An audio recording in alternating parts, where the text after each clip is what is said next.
Perfecto, dale, Mara, adelante. Pues que me parece que tiene unos resultados muy interesantes y que podéis aportar mucho. Os voy a dar un poco mi reflexión a ver qué os parece. Hicimos una revisión sistemática para ver con qué intervenciones en dolor crónico musculoesquelético, de los que habéis hablado, se podía aumentar la autoeficacia del paciente, ¿vale? Y hemos encontrado con más de 12.000 pacientes, 60 RCT, que en los 3 meses se consigue tanto con la terapia multicomponente, ejercicio y y psicológico. De 4 a 6 solo multicomponente y de 7 a 12 solo multicomponente. ¿Vale? También midimos la terapia de automanejo, de la que habéis hablado también, pero no vimos efectos en ningún tiempo. Entonces, esto a mí me hace pensar que si rascamos un poco, no es cuestión de qué terapia es mejor, sino qué tienen en común las terapias. O sea, el ejercicio influye a corto plazo, la multicomponente a medio largo y a largo plazo, más de 12 meses, no sale ninguna. Y yo, escuchándoos, me he dado cuenta de que una conclusión que se puede sacar de esto es que lo que tienen en común es el acompañamiento del paciente. O sea, que tienen en común el ejercicio terapéutico, la educación, digamos, en multicomponente, que no tiene el automanejo, ¿no? Entonces, pienso que si rascamos un poquito en las terapias, tiene mucho sentido todo lo que estáis contando de la empatía, del el acompañamiento tan necesario para el paciente y de que a lo mejor simplemente darle información, lo que ha comentado Fede, darle información al paciente de automanejo no es suficiente para que el paciente se sienta eficaz y tenga confianza en su capacidad de afrontar el dolor. Entonces quería saber qué pensáis en general todos o los ponentes o quien quiera aportar algo, pero es un poco mi aportación a todo lo que habéis comentado hoy. Sí, me parece muy interesante la acotación de Mar, ¿cierto? Sí, Mar. Sobre el qué tratamiento va a ser más eficaz, porque la verdad es que, como yo lo comentaba también en la presentación, yo creo que el mejor tratamiento va a ser el que se adapta mejor a las necesidades del paciente y no al revés, porque uno tiende a hacerlo de forma contraria, uno trata de que mi tratamiento, o sea, que el paciente entre dentro de mi pauta de tratamiento, pero en realidad tiene que ser al revés. Entonces, yo pienso totalmente igual que Mar, o sea, muchas veces el tratamiento que puede haber sido muy eficaz en otro paciente, en otro que tenga características similares, no lo va a hacer. Y por lo tanto, yo creo que también es clave el tema del acompañamiento, porque por ejemplo, la educación en dolor se ha visto que es muchísimo más eficaz cuando es entregada de forma directa en uno es a uno. A pesar de que haya evidencia que puede ser entregada en forma grupal o que puede ser entregada por telerehabilitación, siempre va a ser más eficaz cuando yo estoy con la persona. Por lo tanto, yo creo que el factor de acompañamiento también va a ser muy relevante, pero yo creo que falta todavía investigación para ver cuáles serían los factores decidores de por qué un tratamiento va a ser mejor que otro. Porque, por ejemplo, la gente que sí hace ejercicio de forma común probablemente van a tener una mejor capacidad de autocuidado a través del ejercicio. Sin embargo, una persona que sea sedentaria, probablemente cuando termine el tratamiento conmigo no va a continuar con la actividad que se le propuso. Por eso es que yo creo que de todas maneras hay que investigar más, pero es súper interesante el tema del acompañamiento. Yo creo que eso es fundamental, sobre todo en un principio, para poder alcanzar los objetivos. Bien, gracias, Nelson. Alvarito, Fede, ¿algo que agregar? ¿O seguimos con la siguiente pregunta? Yo, eh, o sea, estoy de acuerdo con todo. Mar, ¿el estudio es a nivel grupal o es a nivel individual con cada persona? Es una revisión sistemática de 60 ECAs, con lo cual, Hay de eh, todo, ¿no? sí, exacto. Incluso dentro es metaanálisis también. Hay metaanálisis, o sea que los resultados son relativamente homogéneos, suficiente para hacer un metaanálisis, pero es verdad que si te pones a revisar la tabla donde definimos todas las características de los estudios, es uno de los problemas que no se reportan todos los datos, incluso ni para reproducir cada estudio. Con lo cual, una de las Es que limitaciones no sabemos.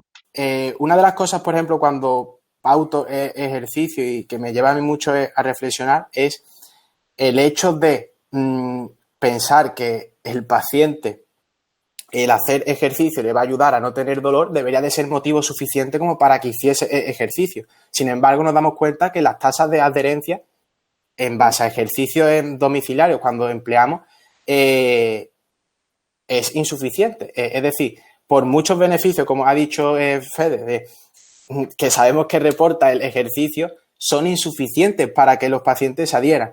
Entonces, yo siempre digo que todo depende de cuál es el gancho de esa persona, qué es significativo para ella y qué asociaciones puedo crear para esa persona haga a lo mejor ejercicio o un tratamiento mucho más activo. Para ello, una de las cosas que suelo utilizar es ir un poco más a esa llaga del dolor, ¿no? Por ejemplo, si tiene tres niños y tiene dolor, le digo, ¿y cómo crees que se sienten tus hijos que no puedas jugar con ellos a pesar de tener dolor? Y ver cómo esa respuesta, y yo se la voy gestionando, van haciéndole ver y decir, hostia, pues que lo mismo tengo que hacer ejercicio para poder jugar con mi hijo porque mis hijos para mí son lo más. Entonces, ir tirando un poco de esos hilos. Entonces, a mí lo que me lleva a pensar es, lo primero, ¿qué es lo que hace un paciente que viene a pedir ayuda? Su nivel de autoeficacia. Yo puedo tener dolor y no voy al fisio, y otra persona tiene molestias que para mí serían dolor y para él son molestias y va al fisio. Entonces, dependiendo de evaluar, yo sé que a nivel específico yo no he encontrado ningún cuestionario, nada que identifique el nivel de autoeficacia muy específico para eso. Entonces, quizás sería un instrumento de medida que pueda servir para todo esto, pero en base a ello, creo que va a depender mucho de... Perdona que hay muchos cuestionarios para medir la autoeficacia. De hecho, hay uno que es solo de 2 preguntas. Todavía no está validado el español, que es otro de nuestros proyectos de investigación, pero nos gustaría, estamos en ello para intentar validarlo, porque sería súper rápido de pasar con 2 preguntas simples ya te puedes hacer una idea. En inglés sí tiene las mismas características que el largo, pero en español todavía no. Pero bueno, también se puede adaptar, digamos. Yo lo que veo es los problemas con los cuestionarios, que al fin y al cabo es un instrumento no individualizado, que nos puede aportar mucho beneficio, pero creo que el mejor cuestionario que tenemos es una buena historia clínica. Si sabemos hacer una buena historia clínica, vamos a saber qué factores van a perpetuar que un paciente pueda a largo plazo conseguir esa autoeficacia, ¿no? Ese locus de control interno y que le permita no estar acompañado a nosotros, que para mí es el objetivo final, es que el paciente adopte las estrategias necesarias para que no dependan de mí. Fede, ¿algo que agregar? Pasamos a la siguiente pregunta. Sí, me gustaría, muy bueno lo que decía Mar y los chicos, ni hablar. Yo sumaría algo que tal vez es una variable un tanto inexplorada o no tenida en cuenta, que podemos apuntar a que también el tratamiento sea divertido, que el movimiento tenga algo lúdico, como que poder asociarlo a algo que el paciente pueda sentir, que si lo hace tal vez pueda divertirse. Y eso mucho tiene que ver con la alianza, con la actitud del terapeuta o del fisio, y totalmente vinculado al hecho a que nosotros entendemos como factores inespecíficos de los tratamientos y la mejora de los pacientes, que tienen que ver con las características personales del terapeuta. Si le puede dar ese tinte, son otros. Yo me quedé para que les quede uno que es que sea divertido, sumar un poquito más a eso, que genere ese impacto lúdico, si es que se puede. Entre otras cosas que dijeron los chicos, que ni hablar que coincido, pero para sumar algo distinto. Buenísimo, gracias, Fede. Bueno, vamos primero con Antonio, que de paso quería comentar algo y preguntar, y después seguimos con Maxi, que iba a preguntar, y después vamos a pasar con una pregunta específica para Fede. Dale, Antonio, tenés la palabra. Hola a todos, ¿cómo estáis? Era para hablar un poco, como me habéis preguntado mucho la otra vez, devolveros el favor. Bueno, nada, en cuanto a lo que comentaba Mar, un poco hablar del mundo del deporte, que quizás para los fisioterapeutas no sea tan evidente, pero nosotros tenemos pruebas claras ya de hace mucho tiempo que la presencia del entrenador, tanto sea en un equipo como a nivel individual, mejora la performance, mejora el rendimiento y mejora la autoeficacia del deportista. Yo conozco muy pocos deportistas de alto nivel que no tienen entrenador o que se automanejen, que autoentrenen. Bien, entonces, por tanto, si esto lo llevamos al mundo terapéutico, lo llevamos al mundo del dolor y, por supuesto, las limitaciones que tienen los diferentes estudios, para mí es bastante evidente, ¿no? Sin tener tanta evidencia, que la presencia del terapeuta es fundamental para que la eficacia del tratamiento, independientemente del tipo de tratamiento, y eso lo podemos ver con el entrenamiento, independientemente del método de entrenamiento que tenga el entrenador, mejora el rendimiento de un equipo, mejora el rendimiento de un deportista y hace que en los momentos de bajada, podemos decir, motivacional de este deportista o cuando el deportista quiere abandonar o cuando el deportista tiene duda, el hecho de tener el apoyo del entrenador o de un equipo detrás hace que ese deportista dure más, compita más, aprenda más, etcétera, etcétera, ¿no? Entonces, para mí, y visto desde el punto de vista del deporte, obviamente la presencia del terapeuta, del profesional, es mucho mejor que el automanejo, obviamente, ¿vale? Otra cosa es generar dependencia, ¿no? Entonces ahí deberíamos ver dónde está el límite entre dependencia del terapeuta y esa autoeficacia del paciente. Bien, perfecto. Maxi González, ¿estás ahí a mano? Hola chicos, ¿cómo le va? ¿Cómo andan? ¿Ahí me escuchan bien? ¿Cómo va, Maxi? Perfecto, fuerte y claro.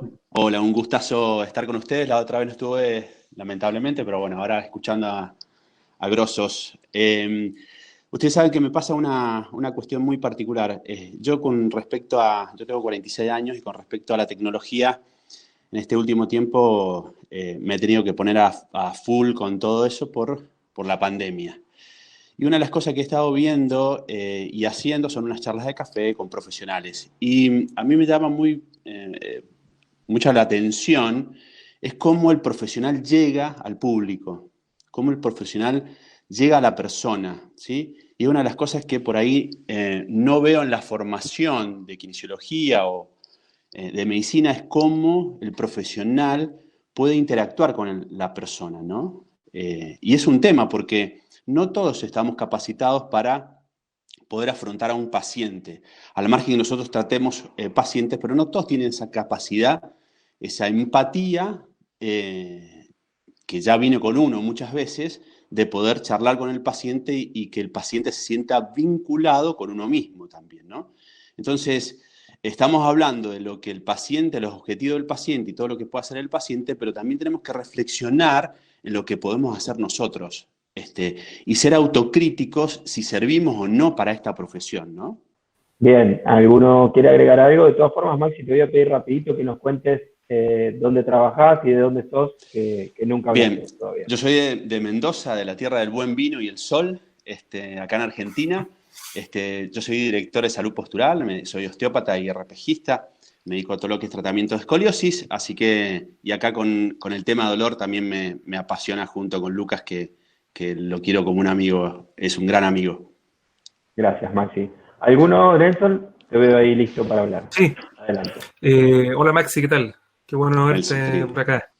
Mira, yo creo que es verdad, a nosotros no se nos enseña, yo creo, nada de comunicación.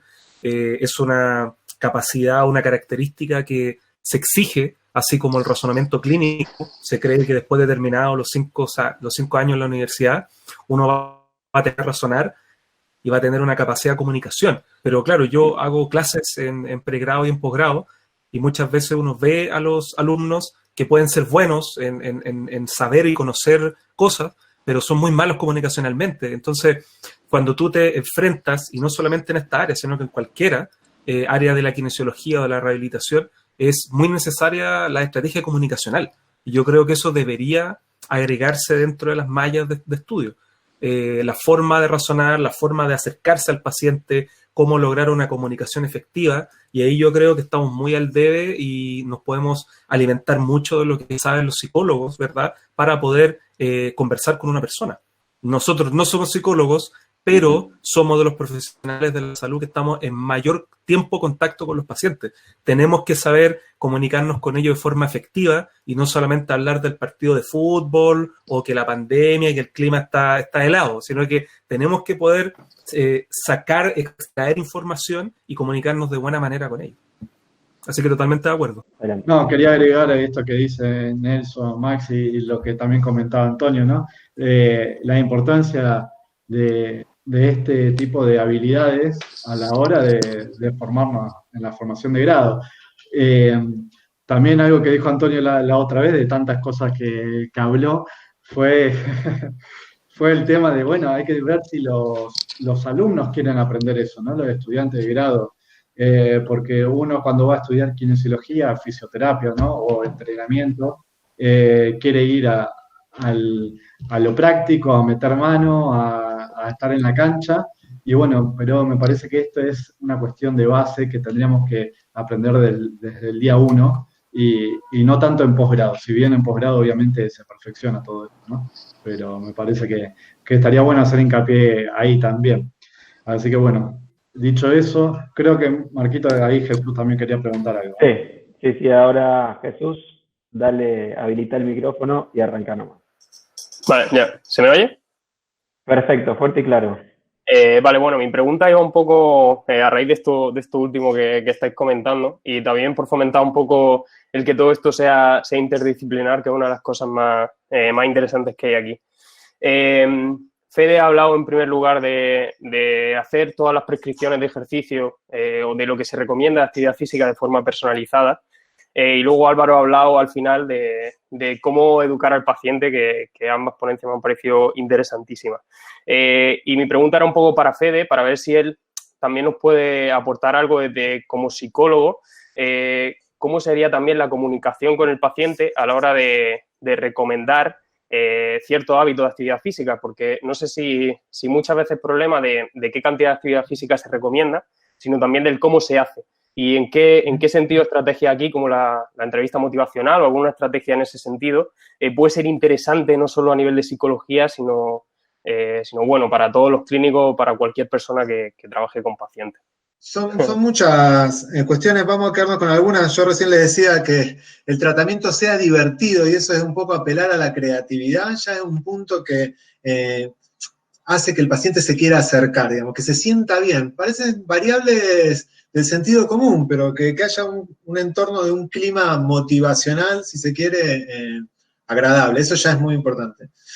Yo lo que creo que, como primer medida, el encuadre es fundamental. Esto es, ubicar en tiempo y el espacio al paciente. ¿Cuánto va a durar la entrevista? ¿A qué apuntamos? ¿Sí? ¿Y cuál queremos que sea el resultado con el que el paciente se vaya en esa entrevista en particular?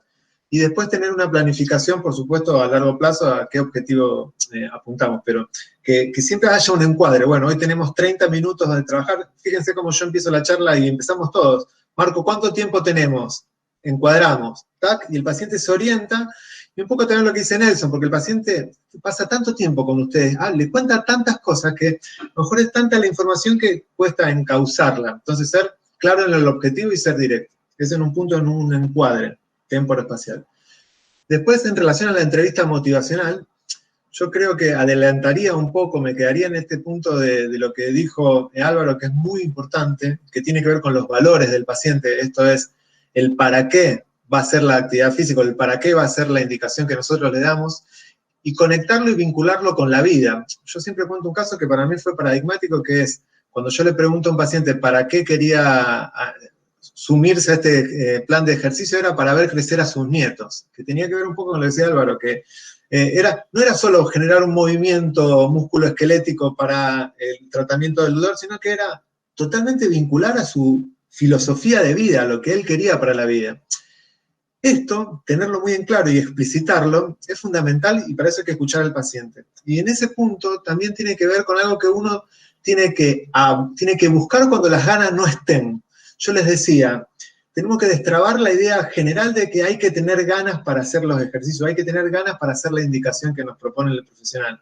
A mí me parece que en vez de las ganas nosotros tenemos que ver cuál es la sensación que experimenta el paciente, cuál es esa emoción. Y en general va con la apatía, el no encontrar el sentido. Entonces, a lo mejor el primer ejercicio, yo les tiro una idea que siempre me ha funcionado, es ver el tema de la respiración. El primer ejercicio muscular es cómo respira el paciente. En este sentido es, cuando tiene ganas, tiene que hacer la actividad física. ¿Qué está sintiendo? ¿Está sintiendo tensión, estrés, molestia, desgano? Le aparece la figura de Nelson que lo está retando, qué sé yo. ¿Me explico? ¿Qué está pasando en ese momento? Y tal vez en ese sentido es como actividad física que yo le llamo mínima. Entonces, tal vez sea la propuesta de hacer algo que sea un desafío controlable por el paciente. Entonces, el primer paso es desde lo más sencillo a lo más complejo. ¿Tá? Yo ya les decía, cuando no hay ganas, buscar el plan, para qué. y ver esas no ganas a través de la respiración, que es una indicación súper sencilla y es bien basada en la actividad física. Si uno modifica la respiración, modifica la actitud. Entonces, el primer paso a lo mejor sigue siendo ver cómo esa actitud, chequear la respiración y ir haciendo las cosas sin las ganas. Ajá. Ir respirando, ir soltando esa sensación. Esto es bien clínico, ¿no? Pero tiene sentido, digamos. Se lo digo porque las técnicas de respiración nosotros desde el modelo cognitivo-conductual las usamos desde siempre, sobre todo en los tratamientos de ansiedad, donde el paciente está hiperventilando. Cuando ustedes chequeen bien, cuando dan la indicación y esperan que el paciente lo haga, fíjense cómo es su actitud respiratoria, es como de molestia, tengo que hacer esto, es soltar así. Vean toda esa postura. Y mientras se está quejando, ir parándose. Es hacer las cosas sin ganas, hacer las cosas en la queja. Me explico, el paciente se engancha en el pensamiento. Yo siento que a veces quedo como que parecen cuestiones del sentido común, pero variables como diversión están totalmente investidas en los trabajos psicológicos. La diversión va de la mano del saber hacer algo. El paciente hace algo que sabe hacer y ahí está la autoeficacia. Si uno le indica algo que no sabe hacer, no solo que no lo va a hacer, sino que lo va a dejar. Y por otro lado, para saber hacer algo, tiene que estar de la mano de tus desafíos.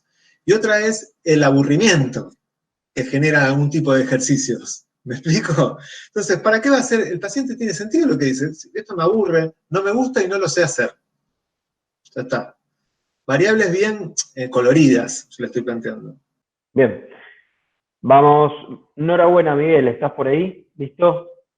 Buenos días a todos y muchas gracias por tremenda disertación hoy día. Lo hemos pasado muy bien. Yo quería preguntar algo que va un poco más a lo que comentó Mar, disculpe. Ella preguntó hacia adelante.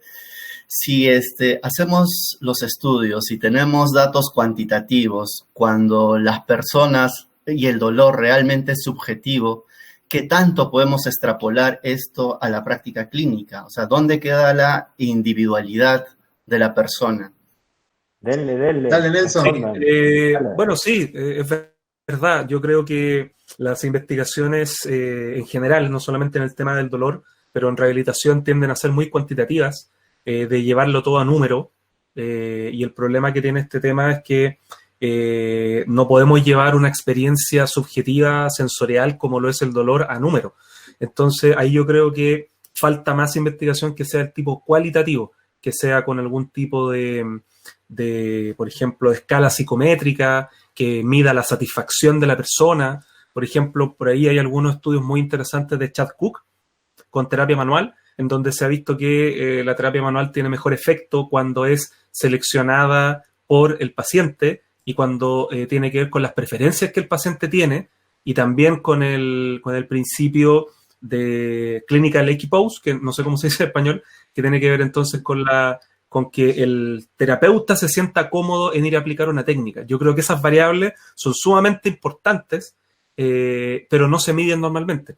Por ejemplo, si a mí me gusta mucho el ejercicio terapéutico, probablemente el 90% de mis intervenciones y tratamientos sean con ejercicio y probablemente mis pacientes que ya me conocen van a saber que yo los voy a ir a tratar con ejercicio y por lo tanto se genera una mejor alianza terapéutica. Entonces, yo creo que todas esas variables subjetivas vale la pena evaluarlas desde el punto de vista cualitativo, que hay, pero hay poco. Yo creo que todo se lleva mucho a número. Gracias, Nelson. Álvaro, Fede. Para mí, respecto a la investigación, entiendo que tenga que tener un sentido cuantitativo, porque al fin y al cabo lo único que intenta responder a una pregunta muy concreta en una determinada población con el objetivo de dar una probabilidad que tiene o parece ser que los resultados nos van a guiar hacia esto.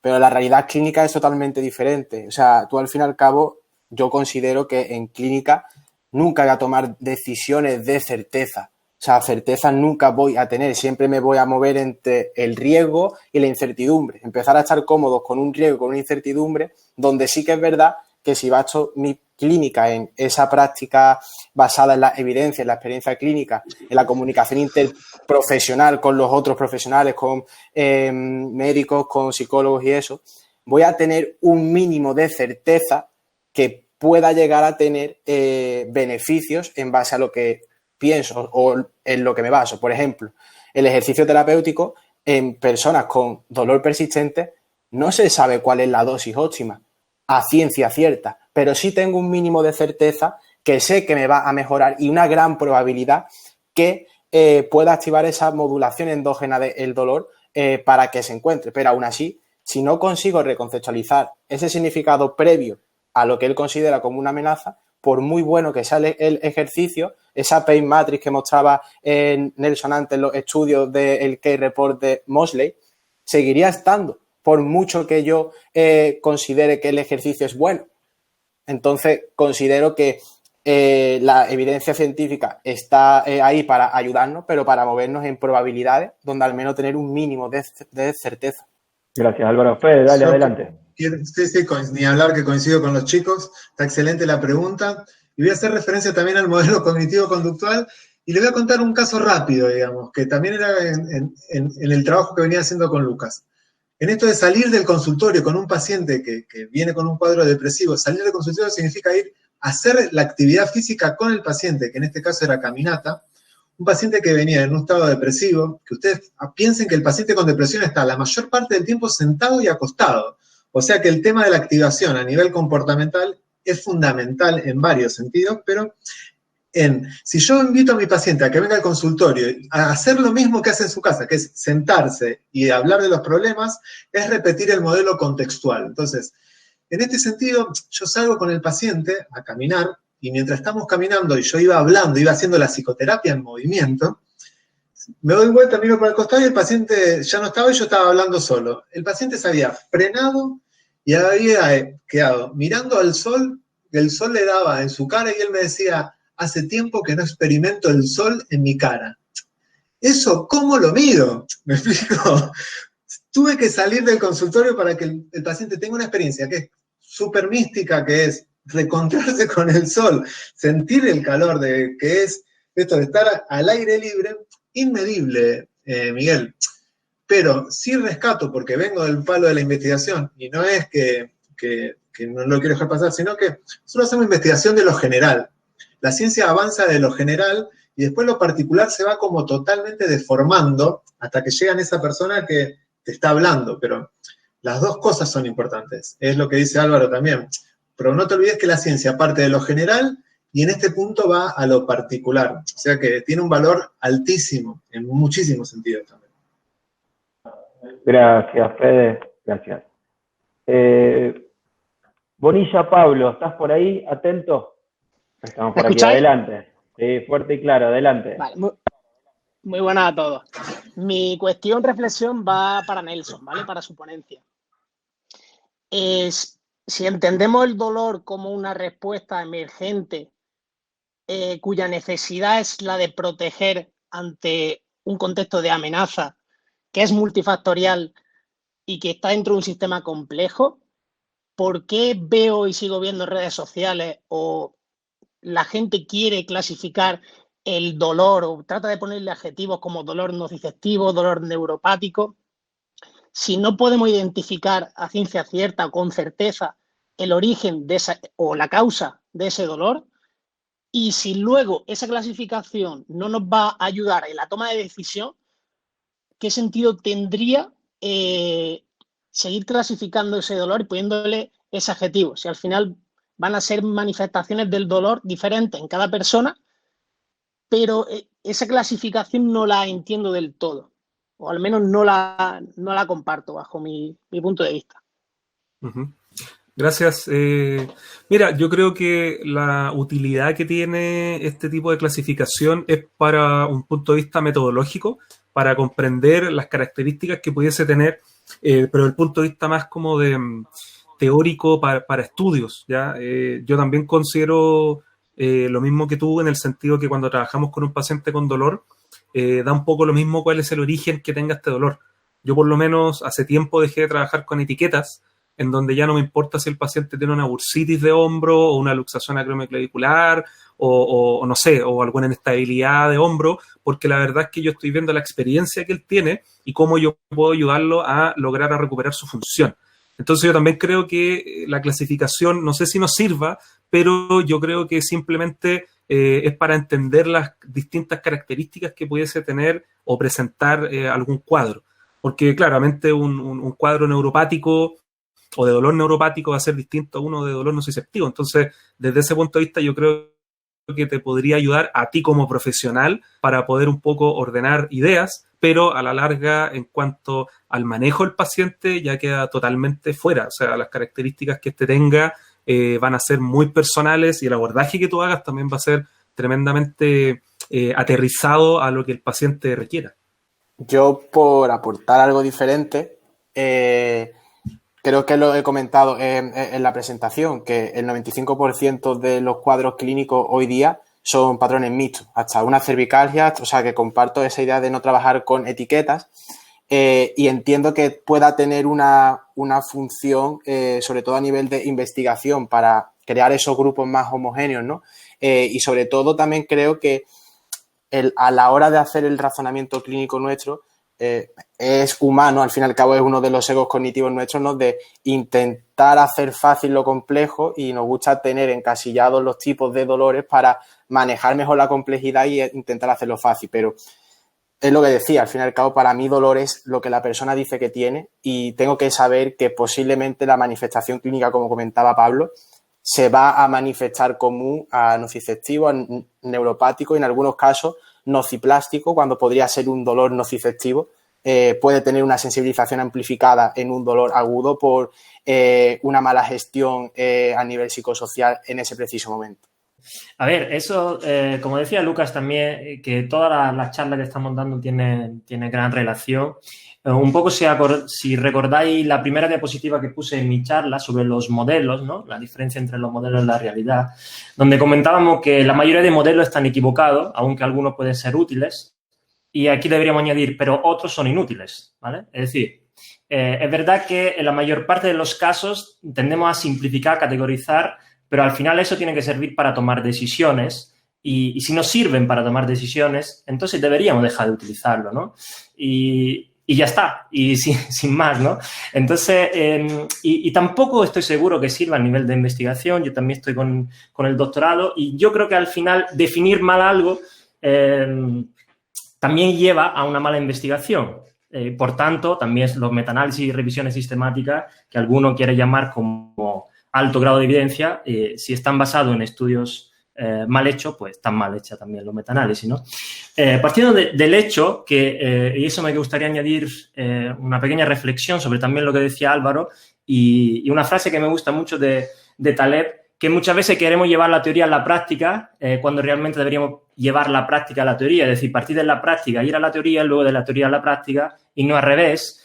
Y relacionado con la charla también del sábado pasado de Seba, donde hablaba de lo particular, lo general, de lo general a lo particular, para no perdernos en todo este camino, ¿no? Porque al final, si generalizamos demasiado, nos perdemos con la experiencia subjetiva, y si nos vamos demasiado a lo subjetivo, como puede ser un estudio de caso único, perdemos la visión del general. Entonces, aquí tenemos que utilizar lo que también algunos de vosotros han comentado, lo que llamamos como zoom in, zoom out, ¿no? Es decir, hacemos un zoom sobre una persona, entendemos perfectamente o intentamos entender perfectamente lo que pasa en un caso concreto, lo más individualizado posible, y luego tenemos que hacer zoom out para ver toda la globalidad de las historias, y luego otra vez hacer un zoom in, ¿no? Y esto es un proceso muy dinámico, y es verdad que puede ser muy no solo complejo, sino complicado para todo aquello que empiezan en todo este mundo, no solo del dolor, del entrenamiento, de la psicología y demás, pero que ya de un cierto punto tenemos que tener esa capacidad que, como decía Álvaro, manejar el riesgo, la incertidumbre y movernos en este mundo, por muy incierto que sea, pero el hecho de seguir clasificando, ¿vale? No nos va a llevar a ningún lado, ¿vale? Puede ayudar al inicio, pero luego nos perdemos mucho en clasificaciones y perdemos lo que realmente somos, que somos seres complejos, como decía Pablo antes, ¿no? Entonces, un poco esta es mi opinión al respecto. Gracias, Antonio. Claudio Galazo, ¿estás por ahí a mano? Hola, Marco. Hola, Claudio, ¿cómo andas? Presentate y pregunta tranquilo. Si tuviese que sumar algo, tiene que ver con la transdisciplina. Yo trabajo en el ámbito del tenis, con el cual el preparador mental el kinesiólogo, y en realidad le llamamos trainer, y el entrenador, junto conmigo como preparador físico, armamos un grupo que permanentemente tenemos intervenciones, permanentemente interactuamos. Interactuamos significa que cuando nuestro jugador, ahora entrando en tema, nuestro jugador está con algún problema de lesiones, o en el caso de mi jugadora fue operada, le hicieron un reposicionamiento del nervio cubital, con lo cual estuvimos con ella todo este tiempo hasta antes de la pandemia y tratamos de que su cabeza vaya para otro lado, más allá de las sensaciones de dolor, que no es mi tema. Lo que a nosotros nos interesaba es que ella pusiese la cabeza en cuestiones de su preparación mental, su preparación táctica y aspectos de algunos cambios técnicos que queremos producir. Quiere decir que buenísimos momentos para trabajar en la cabeza fueron los momentos de rehabilitación, cuando ella estaba con el trainer, que era 1 hora diaria de ejercicios, de aparatología, en el cual trabajamos con una tablet en donde estuvimos permanentemente estimulando a que el cerebro se vaya a lugares que tenían que ver con su performance, que tenían que ver con reconocer problemas técnicos o tácticos, y que sinceramente esa hora que estaba en el trainer, en donde todo el mundo alrededor de ella contagiaba pesimismo de alguna manera, porque era toda gente con dolor, que su cabeza no estuviese conectada con ese medio, y nos sirvió muchísimo como estrategia, como alternativa, trabajar otros aspectos.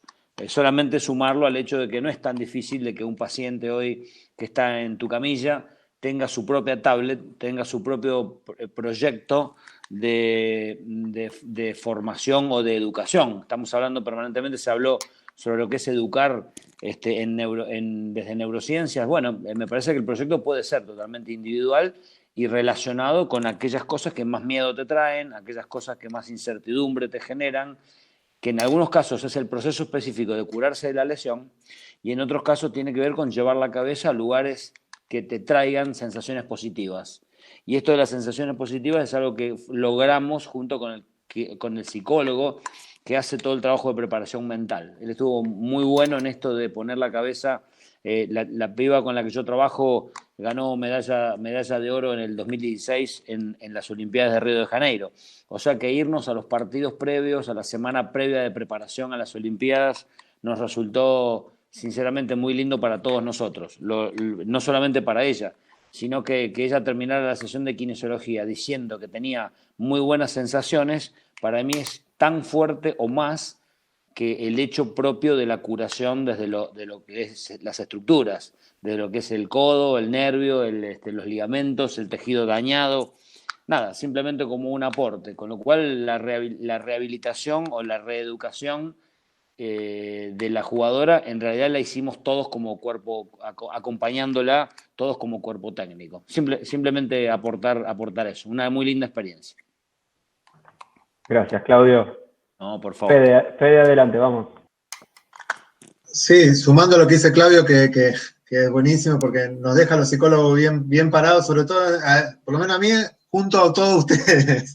¿Qué hace un psicólogo acá? En lo que dice Claudio, coincido, yo también formo parte del cuerpo técnico y ni hablar, trabajo con los chicos de lo cognitivo-conductual. Yo quiero resaltar la idea de que el movimiento nace en la intención mental. El movimiento se puede generar a través de imágenes en la mente del paciente. O sea que nosotros lo que queremos que hagan en realidad, antes lo podemos reproducir mentalmente, como en un ejercicio que ustedes pueden conocer, que es el de visualización. Básicamente uno puede ayudar a visualizar al paciente el movimiento que queremos que haga una vez que esté en la realidad. ¿Me explico? Y esto que dice también Claudia es muy importante, es que el paciente o el deportista se vaya con un ánimo mejor que del que llegó, que al final tiene que ver con las emociones, y emociones placenteras, digamos, que se vaya con una sensación positiva. Y eso es un esfuerzo con el solo hecho de saber que hay un equipo detrás. Por ejemplo, todos se fueron de la misma manera, decía Claudio. O sea que esto es importante saber cómo integramos al paciente o al deportista pensándolo como que somos un equipo. Esa es una idea muy importante que favorece a la alianza terapéutica, que estamos juntos en esto, digamos. Simplemente que la práctica nos mostró que las sensaciones también se entrenan. Solo eso. Exacto. Sí, sí. Bien, perfecto. Bueno, seguimos. Nelson, ya te estás casi yendo, imagino. Te veo ahí mirando el reloj. Así que te voy a pedir, Luquitas, que intervengas ahora, vos, y ya Bueno. se nos va Nelson. Bueno, Nelson, gracias por el aporte, por la disertación. Nada, me parece que fue muy productivo todo lo que comentaron y cómo se va relacionando esto que venís estudiando hace tanto tiempo con las opiniones de otros colegas y tal vez de otras disciplinas. Así que te agradezco por los aportes y espero que nos veamos el próximo sábado. Así sea. No, nada, muchas gracias a ti y a todo el equipo por la invitación. Yo muy feliz de poder aportar y también feliz de conocer, aunque sea virtualmente, a gente tan inteligente que tiene tanto también que aportar. Así que muy, muy interesante. Así que agradezco a todos quienes escucharon y también a todos los comentarios acá. Así que Nelson. espero que nos estemos viendo pronto. Nelson, te vamos a robar 5 segundos más. Jacob, Sí. Juan Franco, que estabas ahí, querías hacerle la última pregunta a Nelson y ya lo largamos. Mi pregunta va por el tema educativo más que todo. Estaríamos hablando de que existe, bueno, está evidente que existe esta laguna profesional y no solo es en la kinesiología, sino me parece que es en muchas de las profesiones, como tú lo has dicho, pero partiendo de la idea de que todos los profesionales compartimos ideas, compartimos reconocimiento, queremos indicar algo a las personas, ¿ya? Esa idea general implica un proceso educativo y ese proceso educativo tiene que ver con muchas cosas, ¿no? Pues con metodologías, con un proceso de enseñanza, aprendizaje, con factores de activación del aprendizaje. Entonces, la pregunta va, ¿se está creando una demanda alta para los profesionales en cuanto a la formación, quizá la actualización de las profesiones, en donde se deba poner más énfasis en este tema muy importante que tiene que ver con la parte educativa? ¿Crees tú desde tu perspectiva, o cuál sería tu comentario con respecto a lo que te cuento sobre estas lagunas profesionales que pueden existir, y a nivel general lo digo, en donde queremos indicar algo a los pacientes o a los deportistas o a los atletas, pero solo partimos de la idea de que ya dijimos y ahí queda todo, pero no sabemos si realmente esa persona ha interiorizado o sabe o tiene una respuesta a lo que tú quisiste decir. Pero bueno, puede pasar esto mediante varios factores, ¿no? Varios factores externos, factores internos. No sé, ¿cuál es tu perspectiva? Quisiera que nos ayudes con eso. Sí, gracias por la pregunta. Mira, yo me toca la posibilidad acá en Chile de hacer clases a nivel de pregrado y también en posgrado. Me han invitado también a otros países y creo que se ve algo similar, que las mallas que están dentro de las carreras están bastante desactualizadas, por lo menos acá en Chile. Las mallas responden a necesidades que habían en los años 80. Por lo tanto, todavía se siguen enseñando cosas que no sirven o se siguen enseñando según paradigmas que son antiguos. Por lo tanto, yo creo que hay una necesidad de que nosotros cuando salimos nos tenemos que formar y tenemos que tratar de poder llenar ese vacío, esa laguna que dices tú. El problema es que no todos saben que ese vacío existe o no todos están dispuestos a trabajar en esa laguna. Entonces yo creo que hay un problema grave de cómo debería estandarizarse la cantidad de contenidos que uno ve cuando estudia en la universidad. Sin ir más lejos, el año pasado, o el 2018, si mal no recuerdo, la Asociación Internacional para el Estudio del Dolor declaró de que la educación es fundamental, educación en dolor, digamos, es fundamental para el tratamiento de esa condición. Por lo tanto, debería estar ingresada en las mallas de no solamente de kinesiólogos y terapeutas, sino que también debería estar en la malla de psicología, en la malla de enfermería, de medicina, o sea, de todas las profesiones que trabajamos con pacientes con dolor. Entonces yo creo que ahí falta todavía de reconocer el valor que tiene este tipo de intervención o este tipo de capacidad que nosotros tenemos para poder enfrentarlo el día de mañana. Porque es verdad, también lo comentaban por ahí otros colegas, nosotros tenemos muchas ganas de meter manos, de hacer cosas, pero se nos olvida que es fundamental la comunicación que yo voy a tener con la persona. Y eso se ha visto que es relevante para el planteamiento de objetivos, para la expectativa del paciente, el pronóstico y un montón de otras cosas. Así que yo creo que sí, habría que ingresarlo dentro de las mallas curriculares de la universidad de todas maneras. Te agradezco, muchas gracias. Gracias a ti. Gracias, Nelson. Bueno, nos vemos, Nelson. Que estés muy bien. Un abrazo. Bueno, voy. Buenas tardes a todos. Bueno, un poquito de lo que iba a preguntar, en realidad lo contestó ahora Nelson. Me surgió la semana pasada con Antonio de seguir preguntándole por privado esto que mencionó recién con Lucas también, de que algunos alumnos en la universidad, en el grado, no quieren aprender esto. Y la realidad es que, si bien el grueso por ahí no quiere aprender esto, son muchos también los que sí necesitan aprender esto de entrada para no viciarse del sistema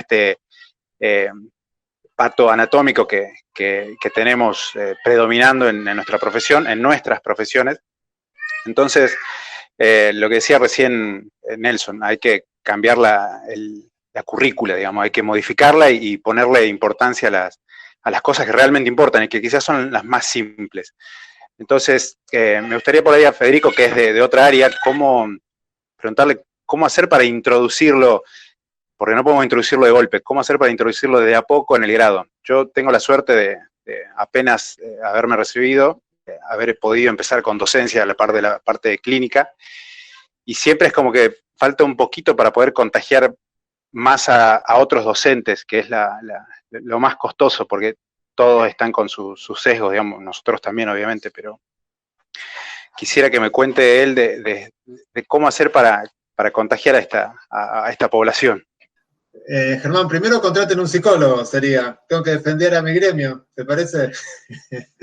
Bueno, y ojo que esta dificultad yo la puedo poner un poquito en contexto histórico. Hasta no hace mucho el modelo cognitivo-conductual en Argentina tiene el impacto que está teniendo ahora gracias al trabajo de colegas de más experiencia que yo y todo el trabajo que venimos haciendo de acá hacia adelante. Vos pensás que el tratamiento clásico en psicoterapia del psicoanálisis que usa un diván y la abstinencia del terapeuta ya está puesta en juego como parte del tratamiento. Es como que el paciente ni mira a los ojos al terapeuta. O sea que es un recorrido que también está en nosotros, en nuestra profesión, este cambio. Salir a caminar con un paciente es impensado, por ejemplo.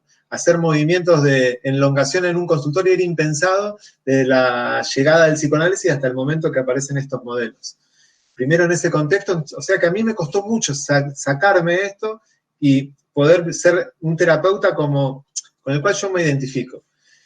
Primero nosotros tenemos un autor que es muy interesante, que se llama Carl Rogers, que él está muy vinculado al trabajo del counseling o de la consejería, y él propone que hay que apostar a la autenticidad, en principio. Entonces, es muy importante que los terapeutas sean auténticos con el paciente. Esto significa ser auténtico siempre con un perfil profesional, pero ser auténtico. Después, ser empático. Como hablaron mis compañeros antes que yo, esto de la empatía, es muy difícil de enseñar se trae o no se trae en principio, pero después si nosotros las incluimos como parte de las mejoras en los tratamientos, el alumno ya entiende que ser auténtico y ser empático va a mejorar el tratamiento.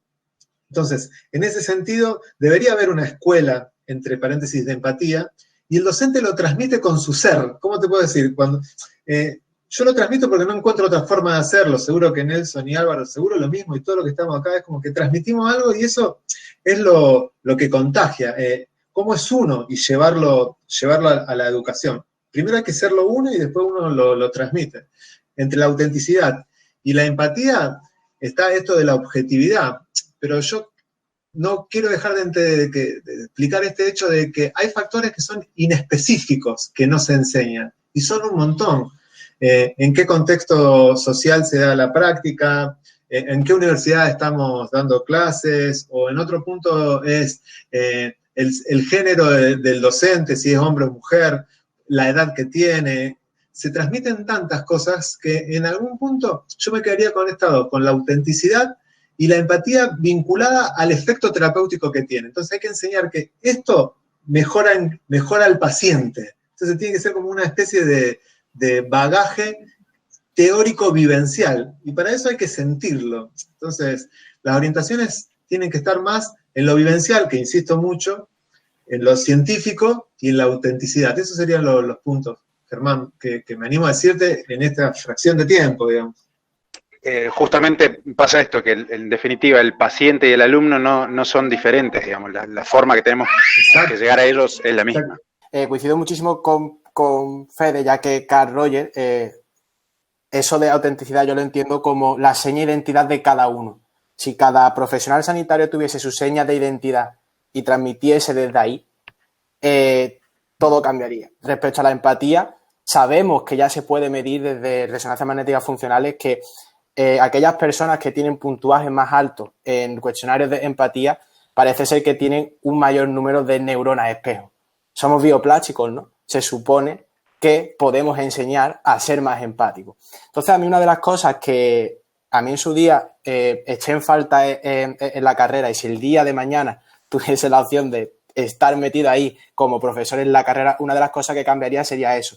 Y creo que en ese caso no hay nada como terapias de choque y hacer ver la necesidad a un alumno de te voy a enseñar lo que tú quieres lo primero, ¿no? Que es técnica. Pues voy a empezar a hacer la carrera al revés. Y te voy a dar toda la técnica por lo que se supone que funciona y ahora te llevo a una consulta y a las técnicas pero sin saber nada de comunicación.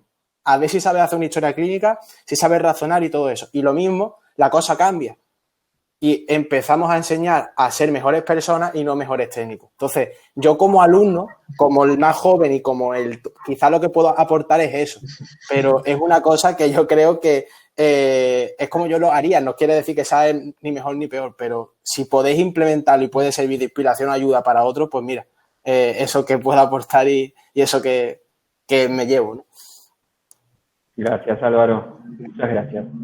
Gracias. Perdón, la última. Justamente mi primera frase, tengo la suerte de estar en el cursillo introductorio, es esa, que antes de pensar en ser buenos profesionales tienen que mejorar esa capacidad de ser mejores personas. Sí, gracias, Álvaro. Gracias, Fede. Bien, espectacular. Gigena, Claudio, ¿estás por ahí? Sí, acá estoy. Presentate nomás y arrancá. Bueno, soy Claudio Gijena, yo soy kinesiólogo acá de la ciudad de Córdoba. Así que, bueno, yo tengo una formación más en lo que es terapia manual y gracias a Luca y todo el equipo de neurociencia me estoy introduciendo en este mundo de lo que es la neurociencia del dolor. Y bueno, mi pregunta o mi enfoque va también relacionado a lo que venían hablando, que en los déficits que tenemos en la estrategia de comunicación, basado en que nuestra formación ha sido bajo un enfoque biomédico y mecanicista, y teniendo en cuenta, como dijo Álvaro, que la mayoría de los síntomas o el dolor no se relaciona con el daño tisular, la consulta es si ellos piensan también que, además de la psicología, nuestra formación tendría que estar más centrada en lo neuroinmunoendocrino, porque ya sabiendo las alteraciones que hay en esos sistemas, en los procesos de dolor, creo que podríamos intervenir mejor. Esa es mi pregunta. Yo desde mi experiencia creo que una cosa, evidentemente, tener conocimiento sobre el sistema neuroendocrino inmune en la experiencia de dolor te puede ayudar a ser mejor clínico a la hora de razonar, pero creo que muchas veces se pierde el foco porque la gran mayoría de los estudios en psiconeuroinmunología, que es como se llama, ¿no?, están hechos en animales. Y el metabolismo de una rata, de un animal, no es el de una persona. Y muchas veces nos hace perder el foco porque dependiendo de la especialidad, que eso está muy bien para unas cosas, para aprender de diferentes puntos de vista, pero cada uno va a tender a tratar el sistema neuroendocrino inmune en base a su especialidad. Yo trabajo mucho con nutricionistas, con psicólogos y demás, y el nutricionista siempre lo va a achacar a una inflamación de bajo grado y se va a basar en una alimentación, con una dieta, con el objetivo de disminuir esa inflamación de bajo grado por ese sistema neuroendocrino inmune. Como todo dolor es una experiencia mediada por este complejo sistema, hace una correlación lineal y ya está, ya hecho ya es la causa. Preguntamos a un psicólogo y te puede decir, no, pero es que también el sistema neuroendocrino inmune, como ha comentado Fede, la depresión que podía dar para otra disertación totalmente, pero también va a afectar al sistema neuroendocrino inmune. Entonces, la perpetuación de esa conducta puede hacer que se altere también ese eje y ese sistema. Otro, por ejemplo, como puede ser yo, te lo puede basar más en la educación, en la alianza. Entonces, yo creo que al final está bien saberlo para nosotros, para razonar mejor, pero que el foco principal tiene que ser la persona que tengo delante, cuáles son las perpetuaciones de las conductas que pueden estar haciendo que vea algo como una mayor percepción de amenaza. Y creo que antes que enseñar sobre neurofisiología del dolor de este punto, que hay que hacerlo, creo que es más prioritario desde mi punto de vista lo que hemos comentado antes de habilidades sociales y habilidades de comunicación. Quiero aportar ahí, acotar a lo que dice Álvaro, que coincido totalmente. Entiendo la pregunta también, Claudio. Me parece que todo esto de estudios nos han cambiado un poco la manera de razonar, como decía Álvaro, ¿no? Pero no cometamos los mismos errores que hicimos con la terapia manual, ¿no? No queramos atribuirle a los estudios del cerebro a cambios en el trofismo o de la conectividad a un proceso tan complejo como puede ser el dolor o puede ser la experiencia de aprendizaje de una persona. Entonces, yo creo que nos queda mucho por entender. Hay un tema que va a hablar el sábado que viene Mar, que es sobre la incertidumbre, y yo creo que todo esto nos da más incertidumbre que certeza. Yo estaba mucho más seguro cuando empecé a estudiar neurociencias que ahora.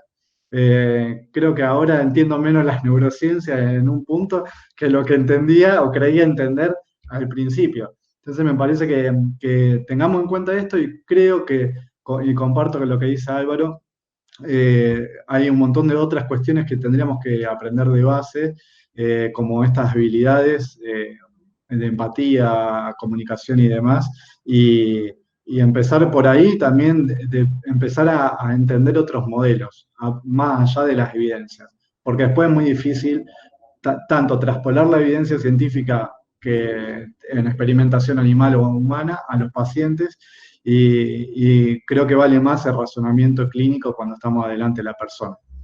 Quería acotar eso. Gracias, Lucas. Bueno, Esteban, tenemos varias cositas, algunas preguntas inclusive de YouTube y demás, así que habilitate el mic y arranca cuando quieras. Bueno, ¿cómo andan? Hola a todos.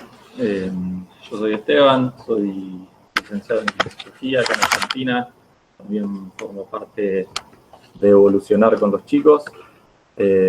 Así que bueno, quería hacer algunas preguntas personales, dos nomás, sencillas, rápidas, sin robar mucho tiempo, y después leer una pregunta que surgió ahí en los participantes de YouTube. Primero me gustaría hacer una pregunta más general, dejarla abierta un poco a los disertantes que estuvieron hoy, o a lo mejor también invitar a Lucas o a Mar, que sé que van a hablar el eje que viene acerca de dolor. Si podían introducirnos un poco en este concepto de kinesiofobia, de cómo este comportamiento se asocia al paciente con dolor y cómo abordar también la kinesiofobia podría mejorar la percepción del dolor. Arrancar con eso y después una pregunta más personal. Yo arranco, si querés, Esteban, también lo quiero sumar a Luca y a Seba, voy a vos.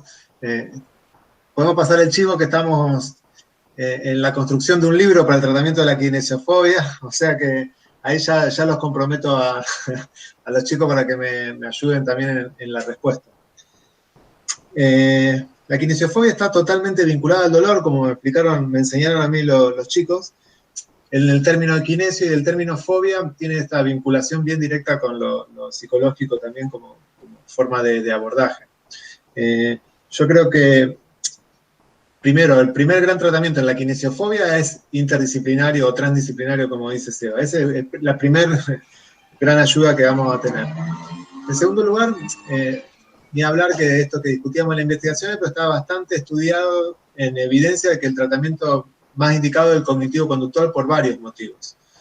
Y entre todas las cosas que me animaría a decir, retomaría la idea de que primer gran tratamiento a nivel psicológico para la kinesiofobia tiene que ver con la visualización, que es una técnica de sencillo uso, en principio, porque no se necesita más que la charla, la comunicación y estimular al paciente a que lo haga, a que el movimiento que queremos que reproduzca en la realidad, como yo ya les decía, lo primero que le tiene miedo al paciente es al movimiento que le propone el clínico. Entonces, antes de la ejecución, yo invierto mucho tiempo en que lo ejecute visualmente a nivel de la imaginación, digamos. Entonces, esa sería una buena primera medida y lleva un tiempo, yo les diría que lleva meses, hasta que el paciente pueda reproducir en la imaginación lo que nosotros queremos que haga en la realidad. En el medio aparecen toda una serie de emociones, y cuando hablamos de kinesiofobia, sobre todo la ansiedad, en la cual en paralelo hay que ir regulando, digamos. Por eso las técnicas que yo les decía, vuelvo a decir lo mismo, así nos generamos más información que se genera una confusión, es vincular el efecto que tiene el dominio de la respiración con el dominio de la visualización. Entonces, en ese sentido, gran parte del tratamiento tiene que ver con esto, con lo mental. Después la parte manual y la parte del ejercicio es donde ya también entra la figura del kinesiólogo y sobre todo lo que me explicó bien Lucas. No se puede llegar a eso yo recomiendo no lleguemos a eso si todavía el paciente no lo puede imaginar, sin una expresión emocional que los regule. Entonces, apuntemos primero a eso, lleva un tiempo, la imaginación, una técnica que es sencilla de explicar y es sencilla de aprender, y después pasemos a la realidad concreta del movimiento. Yo me quedaría con eso, Esteban, no sé si te sirve, como una primera explicación. Si querés podemos hablar más sobre la visualización y la podemos trabajar, de hecho, hoy mismo. Me explico lo que te quiero decir. Después lo otro yo le dejo a Lucas, no sé si estás ahí, o Seba, que es donde estamos pensando todo esto. Sumarle a esto, que es como ponerle un nombre o darle un concepto a esta idea de el miedo a moverse, que nos encontramos, no sé si estrictamente como una patología, pero sí como que anda circulando en todo lo que se habló hoy.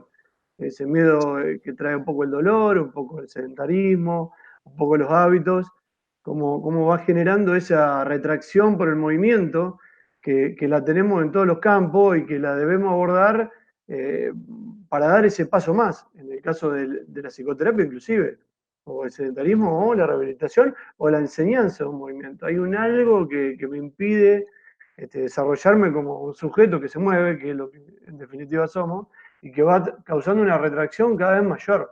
Yo creo que eso se ve en cualquiera de las clínicas que ustedes estuvieron hablando. Entonces, la idea es nombrarlo, ponerle un nombre, hacerlo un campo o un concepto a ser estudiado ya particularmente. Y bueno, esa es un poco la idea que empezamos hace un tiempo y creo que responde a esa pregunta, al menos en donde estamos hoy.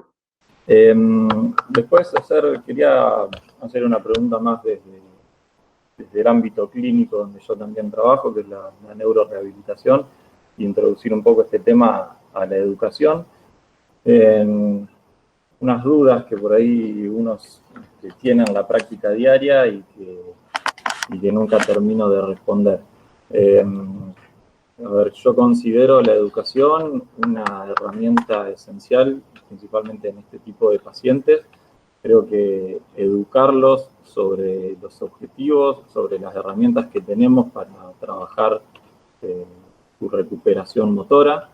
Creo que la educación es esencial, y apuntando un poco a lo que hablábamos de la motivación, que hoy habló muy bien Álvaro, el sábado pasado también lo charló Tiago, sobre la importancia de la motivación a nivel fisiológico y a nivel emocional en el aprendizaje.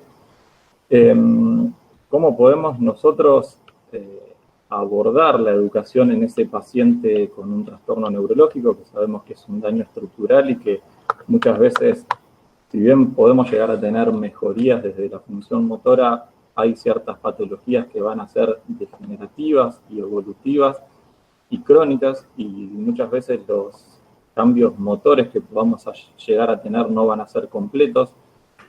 ¿Cómo nosotros podemos educar a ese paciente sobre su propia patología, que por la frecuencia de intervención que solemos tener, somos por ahí los profesionales con los que más confianza ellos se encuentran y a los que más nos preguntan, ¿sí?, sobre su propia patología, sobre qué es lo que le está pasando, por qué sienten lo que sienten, cuál es su pronóstico, cuál va a ser su evolución? Y Y muchas veces sabemos que tenemos que dar respuestas que no van a ser del todo buenas ni motivadoras, y al mismo tiempo estamos viendo de qué forma podemos influir sobre esa motivación para mejorar ese aprendizaje. Entonces la pregunta más concreta sería cómo podemos abordar nosotros ese tipo de preguntas en estos pacientes sin generar un impacto límbico emocional que vaya en contra de lo que estamos buscando a nivel motor. Entiendo que afectación neurológica a nivel motor, ¿no? No a nivel cognitivo y a nivel... porque si no tendríamos que hacer educación quizás a quién es su cuidador. Porque si yo no me puedo comunicar, que sí me puedo comunicar, pero y va a haber otro tipo de estrategias a nivel de educar. Pues no es lo mismo. Yo en la clínica en la que trabajo, mis compañeras sí tratan pacientes con parálisis cerebral infantil. Entonces estamos hablando de otro campo totalmente diferente. Imagino que, y corrígeme si me equivoco, Esteban, imaginemos un paciente que se queda en silla de ruedas, ¿no? Y que no va a volver a caminar, por ejemplo. Yo para eso, yo lo digo muy claro, yo soy muy estoico. Y yo me centro en la dicotomía de control. ¿Qué cosas puedes controlar, qué cosas no puedes controlar? Yo sé que no vas a poder volver a andar, pero sí puedo hacer que te centres en otras cosas que antes a lo mejor si no fuese por esta situación, o ayudarte a que veas una oportunidad y pueda servir de fuente de inspiración a otras personas que están pasando por tu situación. O, por ejemplo, marcarte un objetivo motivacional de antes te gustaba muchísimo el deporte, ahora vamos a intentar que vayas hasta los Olímpicos incluso. Y marcar, o sea, yo siempre pienso que, esto es más tirando a lo filosófico, al fin y al cabo tú te preparas en la vida porque va a llegar un día en el que lo vas a pasar mal, pero tú te estás preparando día tras día para que cuando llegues lo lleves de la mejor manera posible. Entonces, determinadas personas acuden a consulta como por un accidente traumático que no se puede controlar y no se han planteado en su vida, hostia, ¿qué pasaría en mi vida si me quedo en sillas de ruedas? Ahí el abordaje interdisciplinar es fundamental, con psicólogos es fundamentalmente, pero siempre va, o yo considero que los pacientes y uno mismo no es objetivo consigo mismo, entonces va a requerir de un punto de vista más objetivo y evidentemente yo no me voy a centrar en no vas a poder volver a andar, no vas a poder, sino me voy a centrar en toda la cantidad de cosas que puedes hacer a pesar de estar en sillas de ruedas. Y que, como decía Fede, empieza, porque seguramente cuando, aunque no sea perfecto el programa o el plan trazado para tu recuperación, el hecho de empezar y ver qué adversidades van a ir ocurriendo y eso ya te va a motivar a decir, hostia, pues antes estaba que ni siquiera salía a la calle porque quería estar en casa para asimilar, ¿no? Ese modelo que yo ponía antes, esa fase de cambio, ¿no? En la que se puede encontrar el paciente y la fase de recaída que se puede dar en cada fase.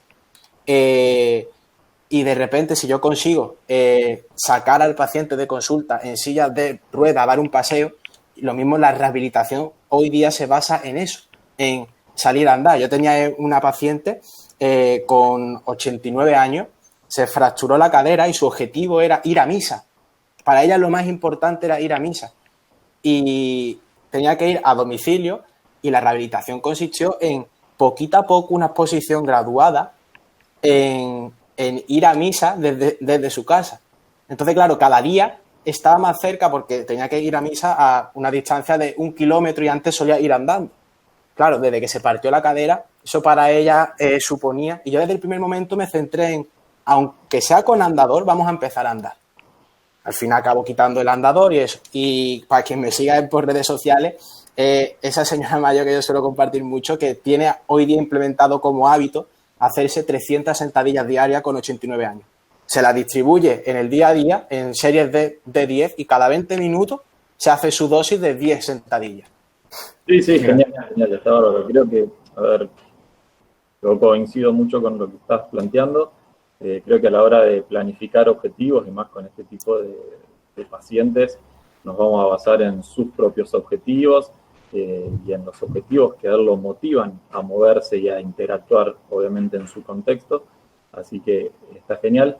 La duda siempre va a que cuestiones relacionadas con la patología, ¿no? Que el paciente sepa de su tope evolutivo o progresivo en lo motor, no vayan en contra de este proceso de aprendizaje. Así que genial, Álvaro. Hay un estudio, perdona que te corte, que es muy curioso, que a ver si lo encuentro y lo paso ahora por el grupo, en pacientes con patología neurológica, que es muy triste decirlo, pero es la realidad, y yo en clínica, por donde trabajo, lo he podido comprobar en niños con parálisis cerebral, que más evoluciona a mayor dosis de entrenamiento y de persistencia. Claro, ahí va a influir mucho el nivel socioeconómico de la persona, porque no todo el mundo se puede permitir tener 3 horas diarias de rehabilitación intensiva. Entonces, este estudio sí medía cómo cambios que aparentemente creo recordar, te lo estoy diciendo de memoria, pero te lo tendría que mirar y lo busco y os lo paso, pero medían como cambios aparentemente irreversibles a nivel neurológico, creo que era en el transcurso de 7 a 9 meses, no sé muy bien, había una gran mejoría. Y en cambio, aquellas personas que solamente iban a consulta sota, caballo y rey, es decir, en días sueltos y no tan intensivos, no tan constantes, y aquellas personas que se iban todos los días durante 6 días con un día de descanso, avanzaban muchísimo menos. Entonces, la bioplasticidad también se puede dar en estas personas. Va a ser mucho más dificultosa, pero yo creo que va a depender de el entorno ese que hemos hablado, ¿no? Que podamos crear para que se dé ese aprendizaje. Sí, totalmente, Álvaro. Te agradezco mucho.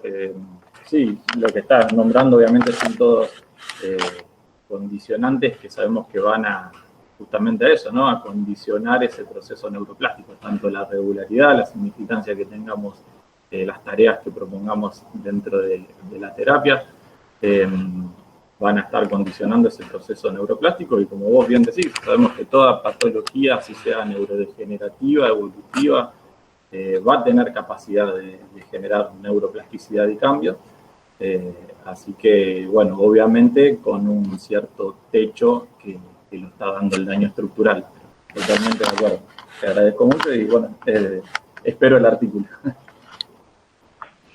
Bueno, gracias. Gracias, chicos. Espectacular. ¿Alguien quiere agregar algo? Ahí, Javier, habías pedido para agregar algo.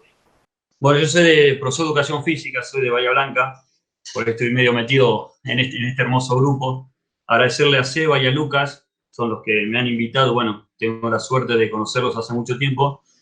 Y escuchándolos hace rato a ellos y un poquito toda esta temática que venían charlando, el valor que le dan mucho a la educación, a la palabra, al control o manejo, como podemos discutir, de las emociones. Y hago un paralelismo que cuando a veces nosotros como profe nos centramos en querer mejorar una capacidad o querer mejorar una habilidad, no le damos valor a lo que recién venían ustedes diciendo, ¿sí? De escucharlo, de ver cómo está esa persona, de ver a ese individuo mucho más amplio. Por eso, bueno, insisto que siempre escuchando a Seba y a Luca, y ahora termino de redondear la idea con ustedes de que es mucho más allá que un entrenamiento lo que tenemos que ver nosotros los profes de educación física.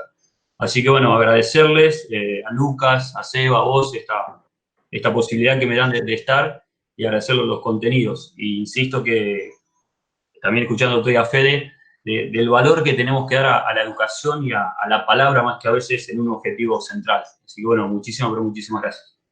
Fede, ya que te tengo ahí, demás, cuando vos hablabas de esto de que saber que tenemos que hacer actividad física no alcanza, mi pregunta en realidad viene con todo esto. A ver, hay una maestría en el MIT que tiene que ver con cómo manejamos el cerebro de la gente para que estén más tiempo pasando en las redes sociales y demás. ¿No será que también tenemos tanto estímulo de hacer todo lo contrario que más que solamente la idea de la actividad física? Yo ahora estoy un poco más en la cruzada creo que lo dije en la charla, después a veces me arrepiento, pero no importa, ya está dicho, de estoy un poco en contra de la cultura de la motivación, digamos, de hay que tener muchas ganas y de la arenga y de ir todos para adelante en esto de la activación.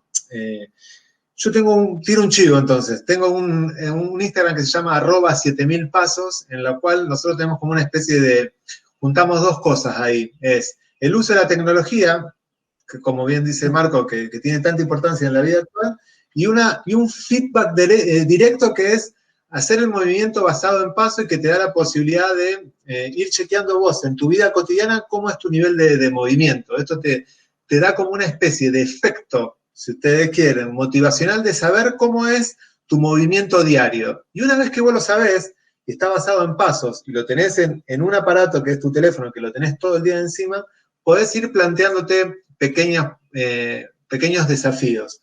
Nosotros llamamos 7000 pasos por un hecho de que la referencia 7000 es una referencia y un poco respondiendo a la idea de los 10.000 pasos que creemos que no funcionan, que es muy basada en la ciencia así más de la nutrición. Entonces, yo quiero incorporar la tecnología en los tratamientos, pero de eso estoy totalmente convencido, de que ya no podemos descartar fácilmente y entrar en la ola de que todo lo que tenga que ver con la tecnología redunda en más sedentarismo. Mi propuesta es que nosotros la incorporemos y ni hablar en los currículums, ni hablar de incorporar la tecnología en una clase. O sea que yo quiero decir que soy un defensor de la tecnología y creo que estamos acá también porque esto nos da muchísimas posibilidades. No sé, Marco, si respondí, seguiría, pero no quiero...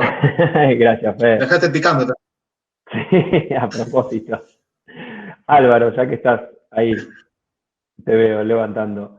Alvarito, en realidad esto va más una pregunta para los que están en España. En realidad esto es una cuestión creo que cultural nosotros acá, por lo menos en Argentina, y me van a saber decir el resto de los latinoamericanos. Nosotros, a veces, con el tema del mensaje, cuando vamos a dar un mensaje de educacional, nos encontramos con el mensaje que venía ese paciente, sobre todo del personal médico, ¿no? Del traumatólogo que lo vio antes y demás. Y parece que nos estamos peleando, pero parece terrible, ¿eh? A veces hasta difícil entrar no en una discusión para tratar de ingresar bien, con empatía, y no sé, es muy difícil esa parte de transmitir. No sé cómo es allá en España, pero acá es bastante duro pasar esa barrera. Yo normalmente como lo suelo hacer es, vamos a suponer el típico caso, ¿no? De paciente con una prueba de imagen que el traumatólogo le ha dicho que tengo que operar o en caso de una tendinopatía puede ser tratamiento puramente invasivo, enfocado en el daño estructural. Yo siempre tiendo a, no voy a juzgar a por qué el profesional sanitario, el otro compañero te ha podido decir eso, porque no sé si es o por falta de tiempo en la consulta, o si es por desconocimiento, o si es por intereses económicos, porque quiere venderte lo que quiera. Entonces, yo normalmente siempre, si el paciente viene pidiéndome ayuda, es porque no está muy conforme con lo que le ha dicho el otro profesional, ¿no? Entonces, ¿cuál cree que es la causa de tu dolor? Empezamos por ahí. ¿Y crees que sí? Y empezando a eso que he comentado antes, ¿no? Esas preguntas abiertas y más retóricas. Y siempre tiendo a, mira, yo no voy a entrar a juzgar lo que puede decir otro profesional o no, sus razones tendrá, pero desde mi punto de vista, que no quiere decir ni mejor ni peor, sino desde hasta lo que yo sé, lo que he aprendido y lo que he podido investigar en la ciencia y la evidencia científica a la que adquiero, porque no adquiero también toda porque no puedo llegar, es que parece ser que es hecho. Y no le voy a entrar en juzgar porque lo que antes pensábamos era lo que te han dicho, pero a día de hoy parece ser que hay más evidencia creíble de que la probabilidad de lo que te han dicho no sea así. De todas formas, la mejor manera de provocar esos cambios son cambios in vivo y intrasesión y en la propia sesión. Entonces, imaginemos si el paciente viene con una prueba de imagen aparatosa, con una resonancia magnética, con una extrusión discal de hace 20 años o 5 años incluso, o con una tendinopatía, vamos a irnos a algo mucho más agudo, ¿no? Y yo consigo simplemente vale, sabemos que cuando se identifica la señal nociceptiva, el último que va a decidir si vamos a generar esa experiencia de dolor o no es el cerebro, ¿no? sabemos que se identifica, como hemos visto antes de decidir dónde y cuándo te va a doler, hay un proceso de atención y emocional ahí, ¿no? Entonces, si yo consigo con focos externos, cambiando el contexto, con una mayor percepción de seguridad, hacer lo que el paciente me dice que tiene, con menos dolor o sin dolor, le voy a decir, bueno, entonces, ¿crees que la causa de tu problema es una prueba de imagen o es lo que te han dicho? ¿O puede haber otras cosas que estén involucradas y podamos tirar por ese tratamiento más conservador? Y al final es él el que decide. Gracias, Alvarito. Excelente. Totalmente. Acotando brevemente a esto que tan bueno que comentaba Álvaro, de que demostrar con los hechos, ¿no? A veces no es tanto decirlo explícitamente quién se equivocó y que en definitiva no le aporta al paciente muchas veces, sino demostrarlo con los hechos y ganarse esa confianza en la alianza terapéutica. Creo que ese es el camino, ¿no? Mira, yo tuve un paciente con dolor lumbar que llevamos un tratamiento en conjunto conmigo y otro fisioterapeuta osteópata de otra clínica. Y el mensaje que se le transmitía era diferente, totalmente opuesto. Pero ¿qué pasa? Que yo sabía que esa persona confiaba mucho en ese fisioterapeuta.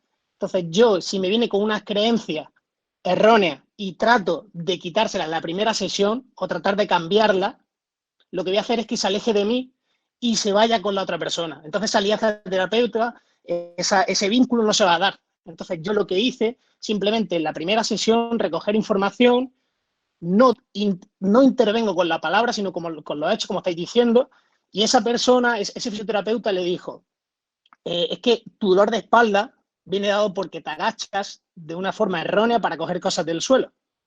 Entonces, ¿qué pasa? Que yo no le voy a decir que eso está equivocado. Simplemente, con la utilización de focos externos, con entrenamiento visomotor o otros tipos de estrategias, lo que hago es que haga ese movimiento y él mismo vea que ese movimiento no le lleva a un peligro o no está relacionado con un dolor. Y de hecho, él mismo se da cuenta. Y a medida de que pasan las sesiones, esa alianza que tenía con el otro fisioterapeuta y esa confianza se va debilitando y va aumentando el vínculo conmigo y al final va siguiendo las pautas que yo le vi poniendo, o sigue el camino que estamos recorriendo los dos. Pero es importante, me gustaría hacer énfasis en que si hay alguna persona que tengáis de ese tipo, es fundamental no entrar en conflicto, porque puede ser que esa persona confíe más en el otro terapeuta y no en ti. Gracias, Pablito. Bueno, y lo último que tenía para preguntar, Fede, vos ya que estás ahí, ¿cómo te fue con el entorno del confinamiento con respecto a la alianza de los pacientes para que realicen la actividad física? Y bueno, por suerte me fue bien por una cuestión de que yo venía con el training de la consulta online porque trabajo con deportistas y en la época donde los deportistas viajaban, parece una eternidad, hace poquito, las consultas las hacía donde estaban sus competencias, que en general es afuera de Argentina. Y me fue bien por el sentido de cómo son mis pacientes. En general tengo una especie de población joven adulta, entonces se adaptaron bastante rápido. Yo quiero insistir en que yo incluyo mucho la tecnología en los tratamientos. Entonces, parte de los tratamientos también son por WhatsApp. Muchas veces envío videos, los pacientes me mandan videos. Ahí en este Instagram de 7000 pasos, los pacientes me mandan capturas de pantalla por la cantidad de pasos que vienen haciendo diariamente, y esas capturas tienen como todo un componente emocional. Digamos que yo me animo a decir, también por el modelo cognitivo-conductual, que incluyo mucho la tecnología, y a mí me fue bastante bien. Sí que conozco, por ejemplo, otros terapeutas que no adaptándose al modelo, o porque su modelo mental o teórico le plantea una cosa, no han podido adaptarse del todo a la tecnología. O sea que yo creo que viene de la mano de mi modelo teórico, mis tipos de pacientes, mi formación en deporte y actividad física, que hicieron un combo que a mí me ayudó. No sé que no les pasó a todos. Bueno, gente, gracias por todo, realmente, en serio, se quedaron hasta acá, increíble. Solamente agradecerles de vuelta a todos los que participaron. Álvaro, muchas gracias, ya Nelson ya le agradecimos, fue un gusto escucharte. Y bueno, ahora el sábado que viene la tenemos a Mar, que va a hablar de incertidumbre, que tanto mencionaba Álvaro, así que va a venir bien. Y va a estar Miguel Norabuena de Perú, y bueno, voy a estar yo comentando algunas cosas que pusieron la vara muy alta los disertantes, así que vamos a ver qué podemos hacer. Así que muchas gracias a todos.